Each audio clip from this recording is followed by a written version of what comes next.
আলাইকুম। এখানে কাপড়ের মধ্যে বশীকরণ করা হয়েছে। এখানে দুইটা বশীকরণের কাজ। এ হলো একটা বশীকরণের কাজ। এটা হচ্ছে কাপড়। এখানে প্রায় 15টা সলতে দেওয়া হয়েছে। এগুলো প্রতিদিন একটা করে জ্বালাতে হবে। এটা ছাগলের হাড়। আমরা প্রত্যেক রোগীকে আমরা হাড় দিয়ে থাকি। এখানে হচ্ছে সলিতা। এখানে প্রায় 41টা রয়েছে। প্রতিদিন একটা করে জ্বালাতে হবে। আর এটার ভিতরে রয়েছে তাবিজ, যে তাবিজগুলো প্রতিদিন হাতে ব্যবহার করতে হবে। এখানে দুইটা বশীকরণ কাজ। এ হলো একটা বশীকরণ কাজ, আর এ হলো আর একটা বশীকরণ কাজ।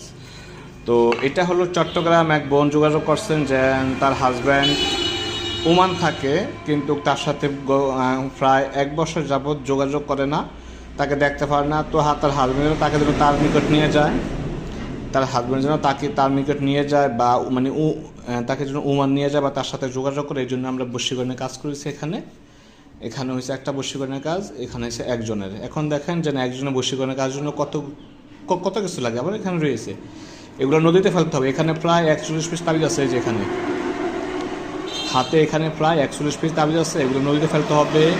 এই হাতটা মাটির চুলায় গাড়তে হবে। এগুলা প্রতিদিন একটা করে জ্বালাতে হবে। আর এখানে প্রায় এটা হচ্ছে পাঞ্জাবির কাপড়।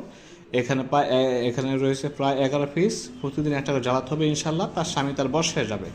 এখানে হয়েছে একজনের বশীকরণ, আর এখানে হয়েছে আর একজন বশীকরণ। টোটাল এখানে 2 জনের বশীকরণের কাজ করা হয়েছে।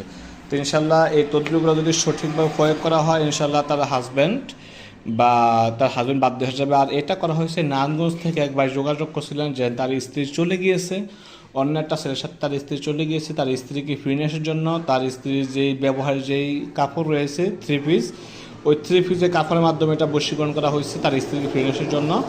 এখানে প্রায় তাবিজ রয়েছে, এগুলো প্রতিদিন জ্বালাতে হবে। এটাও জ্বালাবে। আর এটা হচ্ছে ছাগলের হাড়। এই হাড়টা মাটির চুলার পাশে গাড়বে। ইনশাআল্লাহ তার স্ত্রী তার নিকট চলে আসবে। তো অনেকে আমাদেরকে বলেন হুজুর যেন বশীকরণের কাজে 2 দিন 3 দিনে বশীকরণ কাজ হয় না। দেখা যায় 2-3 দিনে খুবই কম হয়। বশীকরণ কাজের জন্য আমরা প্রায় 41 দিন সময় দিয়ে থাকি। কারো খাতে দেখা যায় 7 দিন লাগে, কারো 14 দিন, কারো 21 দিন, কারো কম সময় লাগে, কারো বেশি সময় লাগে। আসলে এক একজনের এক রকম সময় লাগে, সবার একরকম সময় লাগে না।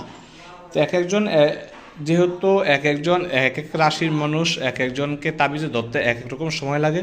তো ইনশাল্লাহ তদবিরগুলো সঠিকভাবে প্রয়োগ করা হলে ইনশাল্লাহ তাদের কাজ সম্পূর্ণ হয়ে যাবে।